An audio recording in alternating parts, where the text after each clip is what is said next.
the most tremendous new musical experience you can have.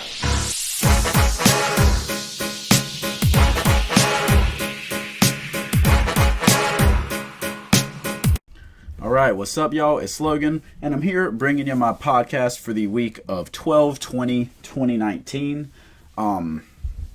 If you can't tell, based on the clothes I've worn in my past 3 videos, and one more that'll be coming out within the next week, I've recorded all these videos in the same day because I am officially on winter break. Done with school for the semester, go back early to mid-January, but right now I'm pumping out these videos. The one downside of that is my Wi-Fi at home is crappy, and it took 2 hours to upload that first City Morgue video. So that's why I'm trying to get all these done in one day, so that I can go ahead and upload them and have them scheduled to release during a time period where I know I won't be needing my laptop. So that way I can just leave it sitting to the side, upload a video, come back in 2 hours, start the next one, you know? As crappy as that is, that's what I'm going to be doing. That being said, kind of a different podcast. Actually, pretty much all my podcasts for the rest of the year and the start of January are going to be a little different in the sense that, one, not much is coming out, so I can't really talk about what I will be listening to. What I am listening to is albums for the reviews and my top 50, and just a little bit of fun listening here and there, not really anything to be discussed there. So for the most part, I'll just be doing my end of the year lists and end of the decade lists. In this one, I'll be doing my honorable mentions for my decade list, my top albums of 2010s, which basically means I'll be doing just, I don't know, maybe 10 of my favorite albums that fit between that 50 to 26 range. Maybe a couple outside of there, because I plan on doing a top 25 official video and just going through all 25 of them. But yeah, here I'll just name a couple of them that really stick with me that I can say a couple things about. And they're in no particular order, just as I go along. Just to get it out of the way, what I will be listening to, the only thing that I know that I might be listening to if it actually comes out is Kanye West's Christmas album called Jesus is Born. Who knows if that'll come out or not, but if it does, I'll be checking that one out, you know that. Anything else, I'll see what comes out. If not, I might be trying to get out a couple of my faves of 2019 just before the year ends, so y'all can have reviews of those before my top 10 list or top 15 or whatever I decide to do comes out. But other than that, let's go ahead and get into it here. So the first one I'm going to mention, and it's actually my 26th album, the one that just barely misses the top 25, Flower Boy by Tyler, the Creator. This is one that I enjoyed upon first listen, but I did not enjoy it as much as I thought I would now, especially having listened to the most previous season on the Dissect podcast. I think it's the 4th season. Broke that album down very well and makes me appreciate it even more. Following Cherry Bomb, an album that I didn't enjoy that much just because it was very abrasive and it didn't have much of a structure, Tyler comes in, has a short-ish album, about 45 minutes, very focused. Every song has a point to it. And actually, honestly, probably the worst track on here is the one that features A$AP Rocky, and you wouldn't expect that, you know, Who Dat Boy.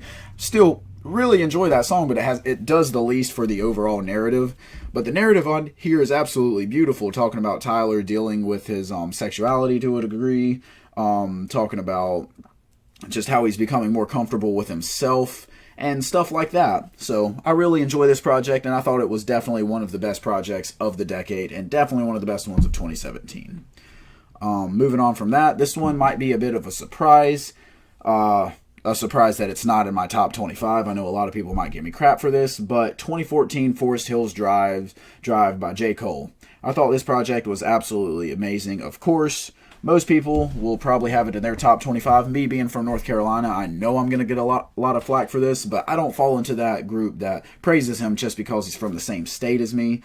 I've expressed multiple times, I think Rhapsody's the best rapper to ever come out of North Carolina, her being from Snow Hill, North Carolina, but that's no hate at all to J. Cole. This is by far his magnum opus, his best project. Although I do enjoy other projects. I thought KOD was okay, just not as good as a lot of people said it was. For Your Eyes Only is better than a lot of people say. I love Born Center. Altogether, I love his discography, but this is absolutely the one that sticks out the most. Great storytelling on a couple of tracks here. Great rhyme schemes, great lyricism. Overall, a lot of great tracks, and I mean, even great singles, if you want to call them that. I know he didn't really release anything ahead of this one, but just the songs that really blew up. Overall, this album had pretty much anything you could want from it. It just didn't have enough to beat my top 25. I will say my top 25 is very strong, and albums that I really just vibe with a lot better. You know, this one just being a little bit on the slower end, it wasn't quite enough to push it in my top 25, but of course thoroughly enjoyed it and loved it. Moving on from that, another one I want to throw a little mention to is Atrocity Exhibition by Danny Brown. This is my top Danny Brown album, of course, and I thought this one was amazing as well. I actually hated it upon my first listen. Yeah, I hated this album. I was a huge fan of Old, and that also is in my top 50, but I'm not going to be breaking that one down. But I hated Atrocity Exhibition upon my first listen. But just going back to it, especially after a lot of people started gravitating more to it, and I said, really? Maybe I'm missing something. I really picked up on a lot of things, you know. Great, amazing, best lyricism by him on any project that he's had so far. You know, I've gotten to where I love his voice whenever he gets into that, like, crackhead voice. He talks a lot about dealing with his addictions and stuff like that, but doesn't really talk about how he's going to quit is kind of the sad and funny part about that. But overall, a lot of good content on here, a lot of good sounds, and I really enjoy this project as well. Not really an in-depth breakdown of that one, but, I mean, most of you have heard it. Most of you know what that album's about. Moving on, my fourth honorable mention, Compton by Dr. Dre.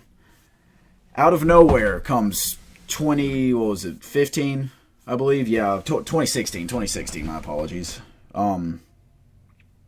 And it was either 2015 or 2016, whatever. Either way, Compton comes out because the movie Straight Outta Compton is coming out, and Dr. Dre suddenly has this inspiration to make an album, and he comes with an amazing album. Is it as good as his first two albums, The Chronic and 2001? No, not quite, but it is still really good and still in the same vein. Now, a lot of you might have been expecting him to come with that West Side Cali 90s vibe. He didn't come with that. He came with an updated version of that, kinda. He came with a 2010's vibe to his project. A lot of great sounds, a lot of great production, of course. You can expect that from Dre. Good rapping from him, and obviously great features. Kendrick features on a couple of songs here. He's great.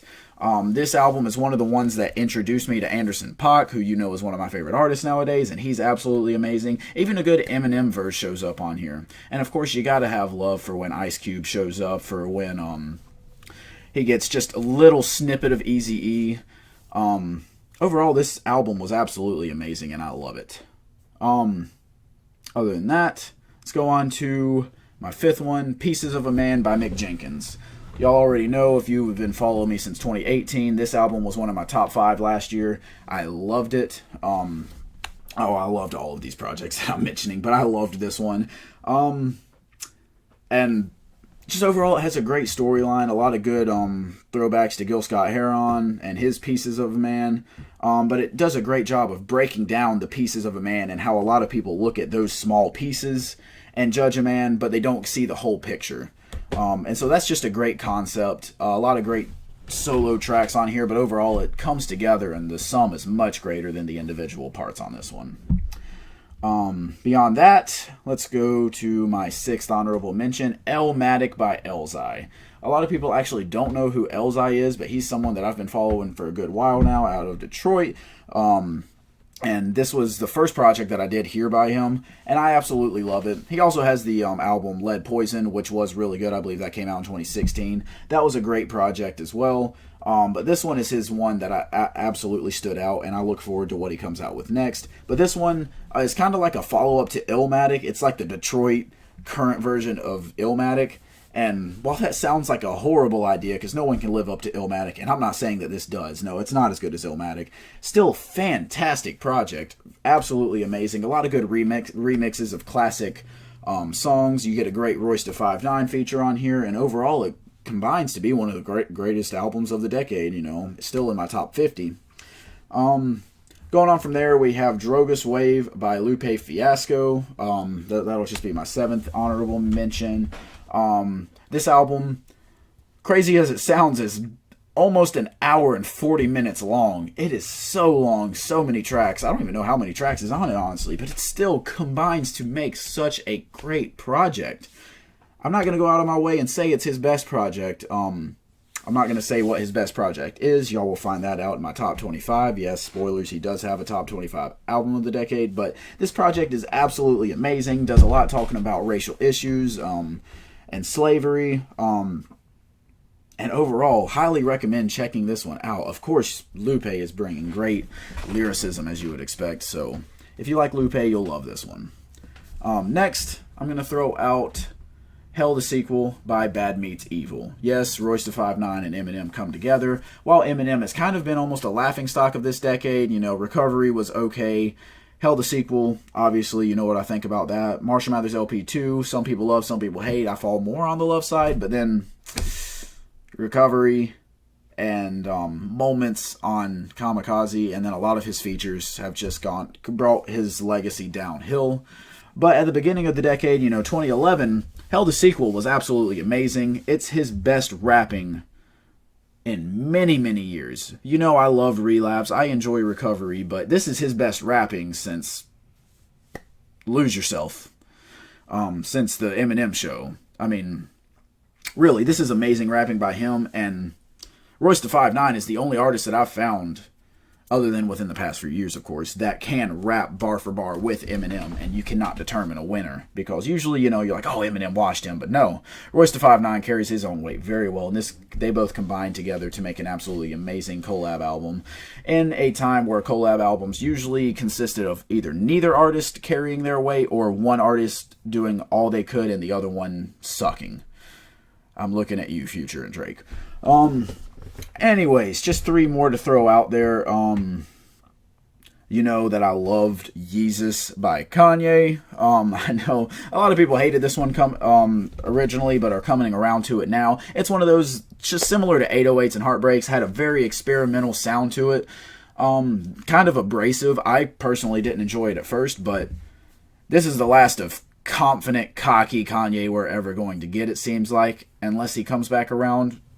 I guess we'll see, but this album, very enjoyable, very short, only 10 tracks long, but every track has a different kind of feeling to it, and it's all very experimental, very abrasive, very in-your-face, and very enjoyable.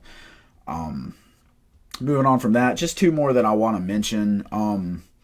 We have Pinata by Freddie Gibbs and Madlib. This is their first project together. Obviously, this year they came out with the follow-up Bandana, which I thought was absolutely amazing. But Pinata is just coming with a lot of kind of boom bap-ish vibes to it. A lot of what you would expect from Freddie Gibbs. Great production by Madlib. Amazing lyricism. Freddie Gibbs is one of the best lyricists in the game, especially when he works with Madlib. And overall, they combine for an amazing project.